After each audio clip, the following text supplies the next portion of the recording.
52세 조기 은퇴한 중소기업 부장 캠핑카와 월 300만 원으로 전국을 떠돌아본 결과 회사에서 오래 버틴 사람들은 안다.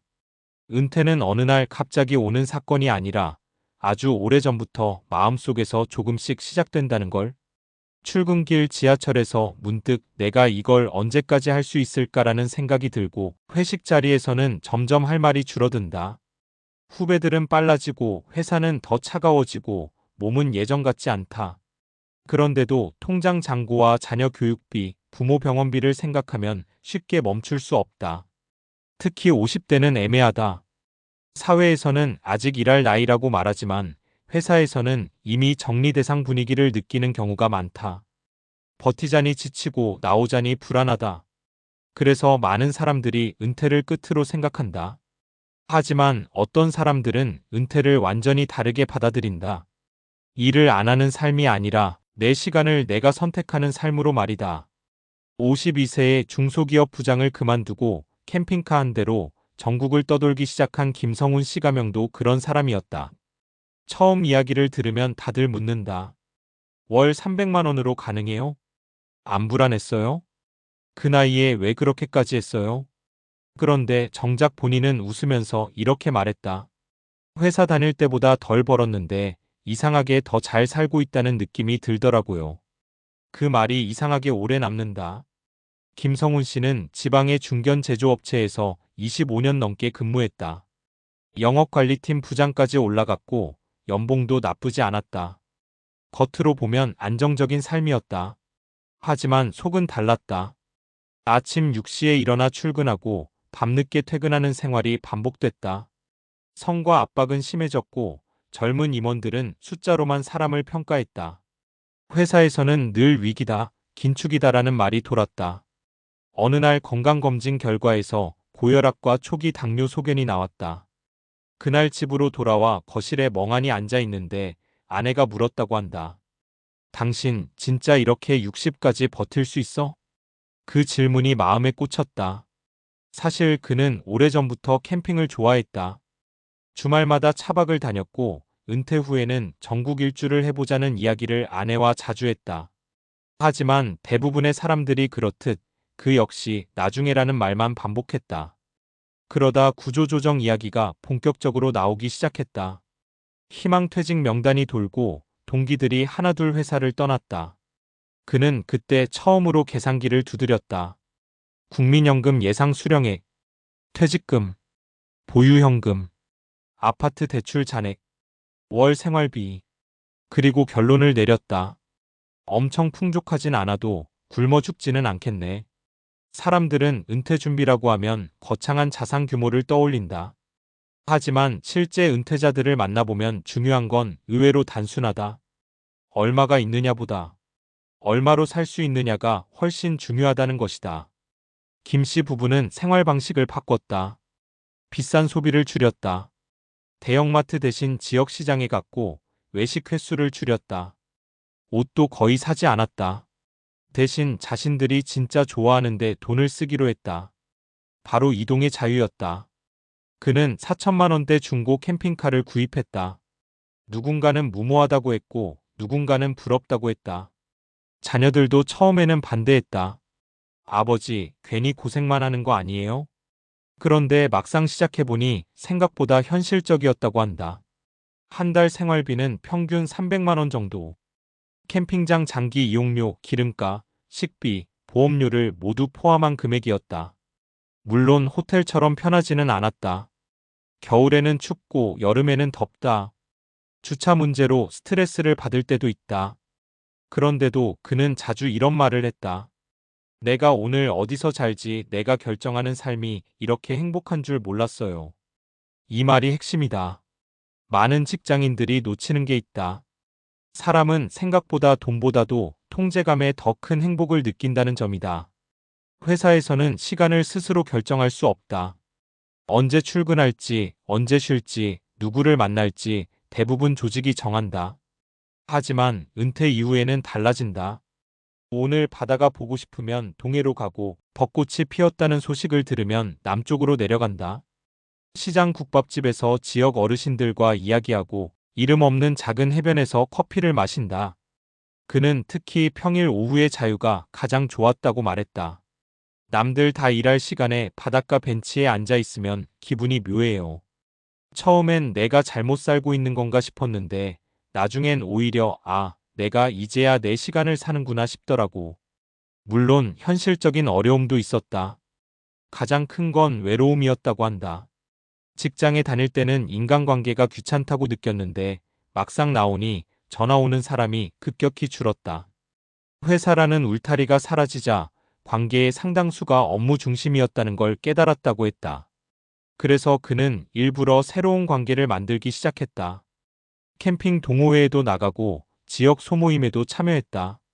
어떤 날은 같은 은퇴자들과 막걸리를 마시며 밤늦게까지 이야기를 나눴다. 흥미로운 건 그런 자리에서 가장 많이 나오는 말이 늘 비슷했다는 점이다. 조금만 더 일할걸. 이 아니라 진작 나올걸. 이라는 말. 왜 그럴까? 사람들은 은퇴 후 돈이 부족할까봐 두려워한다. 그런데 실제로는 돈보다 더 빨리 사라지는 게 체력이라는 걸 뒤늦게 깨닫기 때문이다. 김 씨도 그런 이야기를 했다. 55 넘으니까 몸이 확 달라져요. 예전엔 밤새 운전해도 괜찮았는데 지금은 하루 5시간만 가도 피곤하더라고. 그래서 더 늦기 전에 나온 게 다행이라는 생각을 해요. 이건 중요한 현실이다. 많은 사람들이 은퇴 자금을 모으느라 정작 가장 중요한 시간을 놓친다. 건강이 있을 때 누릴 수 있는 자유는 생각보다 짧다. 그렇다고 무작정 조기 은퇴를 권하는 건 아니다. 준비 없는 은퇴는 낭만보다 불안이 더 크다. 실제로 김 씨도 몇 가지 원칙은 철저히 지켰다. 첫째, 빚을 최대한 줄였다. 은퇴 후 가장 위험한 건 고정 지출이다. 특히 대출은 심리적 압박이 크다. 둘째, 생활비 기준을 미리 낮췄다. 은퇴 직전에 갑자기 소비를 줄이는 건 쉽지 않다. 현직 때부터 연습이 필요하다. 셋째, 일을 완전히 끊지 않았다. 이 부분이 현실적이다. 그는 여행 중에도 가끔 예정 거래처의 요청을 받아 자문일을 했다. 한 달에 50만 원이든 100만 원이든 작은 수입이 생기면 심리적으로 훨씬 안정됐다고 한다. 요즘 은퇴 전문가들도 비슷한 이야기를 많이 한다. 앞으로의 은퇴는 완전한 무직보다 적게 벌더라도 오래 일하는 형태가 될 가능성이 크다고. 실제로 많은 5060대가 파트타임, 온라인 일, 기술 자문, 소규모 창업처럼 부담이 덜한 방식으로 경제활동을 이어간다. 중요한 건 돈의 규모보다 삶의 균형이다.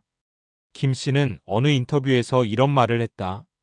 예전엔 통장 잔고만 보면 불안이 줄어들 줄 알았어요. 근데 아니더라고요. 돈은 어느 정도를 넘으면 결국 시간하고 바꾸는 문제였어요. 그 말은 은퇴를 고민하는 사람들에게 꽤 현실적인 질문을 던진다. 우리는 정말 돈이 부족해서 못 떠나는 걸까? 아니면 익숙한 삶을 놓는 게 두려운 걸까? 은퇴 이후 삶은 생각보다 화려하지 않다. 매일 여행 예능처럼 사는 것도 아니다. 비 오는 날 좁은 캠핑카 안에서 무료하게 시간을 보내기도 하고 갑자기 차가 고장나 수리비가 깨질 때도 있다. 그런데도 그는 다시 회사로 돌아가고 싶지는 않다고 했다. 왜냐고 묻자 잠시 웃다가 이렇게 말했다. 회사 다닐 땐 월요일이 싫었어요. 근데 지금은 요일 감각이 없어요. 그게 저는 제일 좋더라고. 어쩌면 많은 사람들이 원하는 은퇴도 거창한 성공이 아닐지 모른다. 비싼 집이나 화려한 취미보다 월요일을 두려워하지 않는 삶. 아침에 눈을 떴을 때 오늘은 어떻게 버티지? 가 아니라 오늘은 어디로 가볼까? 를 생각할 수 있는 삶. 52세 조기 은퇴한 중소기업 부장의 캠핑카 생활은 단순한 여행 이야기가 아니다. 그건 결국 이런 질문이다. 당신은 언제부터 당신 인생을 살 생각인가? 그 질문 이후 김성훈 씨는 한동안 말을 하지 않았다고 한다. 그리고 천천히 커피를 한 모금 마시면서 이런 이야기를 꺼냈다. 사람이 참 이상한 게요. 회사 다닐 땐 시간이 없어서 행복하지 않은 줄 알았거든요. 근데 막상 나와보니까 진짜 부족했던 건 시간이 아니라 회복이더라고요. 이 말은 은퇴 이후 삶을 이야기할 때 굉장히 중요한 포인트다. 많은 사람들이 돈과 직업 중심으로만 노후를 계산하지만 실제 인간의 삶의 만족도를 결정하는 건 심리적 생물학적 회복 능력에 더 가깝다. 현대의학과 뇌과학에서도 비슷한 연구 결과가 계속 나온다. 사람이 장기간 강한 스트레스 상태에 놓이면 몸에서는 코르티솔이라는 스트레스 호르몬이 지속적으로 분비된다. 원래 코르티솔은 위험 상황에서 몸을 보호하는 역할을 하지만 문제는 이것이 오랫동안 유지될 때다. 코르티솔이 만성적으로 높아지면 나타나는 대표적인 변화가 있다. 수면의 질 저하, 복부 비만 증가, 혈압 상승, 집중력 저하, 무기력감, 감정 기복 증가. 특히 50대 이후에는 회복 속도가 눈에 띄게 느려진다. 젊을 때는 야근 며칠하고 버틸 수 있었던 몸이 중년 이후에는 작은 스트레스에도 오래 영향을 받는다. 김 씨도 은퇴 전에는 늘 피곤했다고 했다. 주말 내내 누워 있어도 피로가 풀리지 않았고 월요일만 되면 가슴이 답답해졌다. 병원에서는 큰 병은 아니라 했지만 몸 상태는 계속 나빠졌다.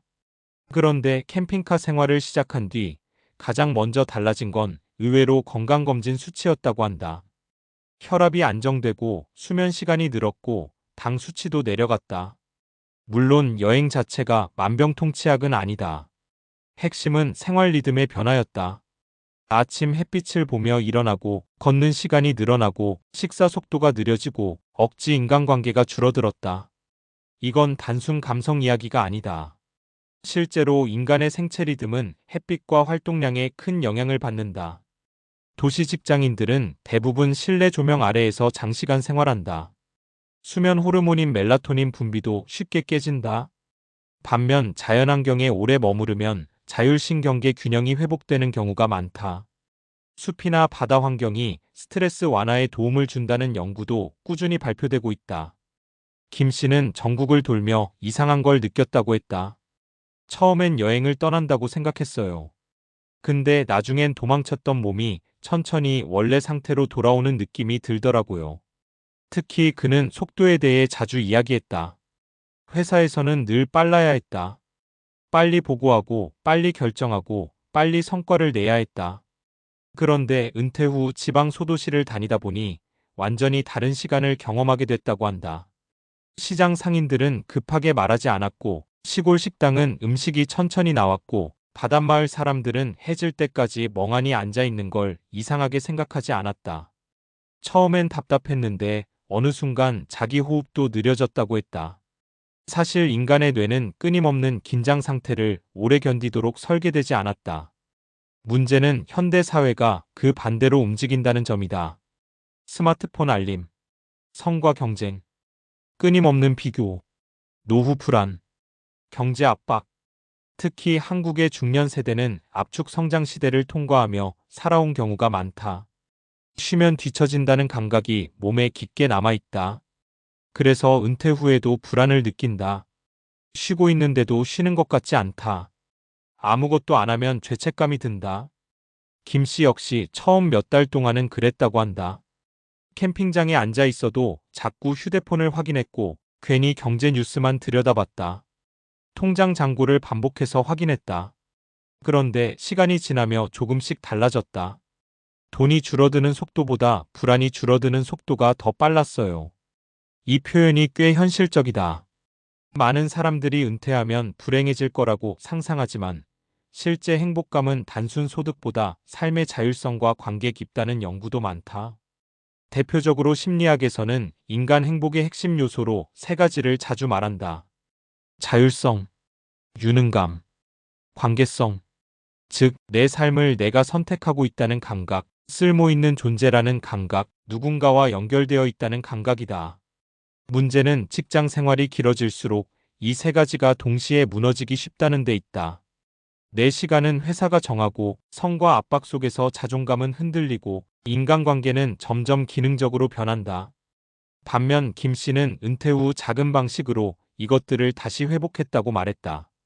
오늘 어디로 이동할지 스스로 정하고 캠핑카를 직접 관리하고 새로운 사람들과 느슨하게 연결되면서 말이다.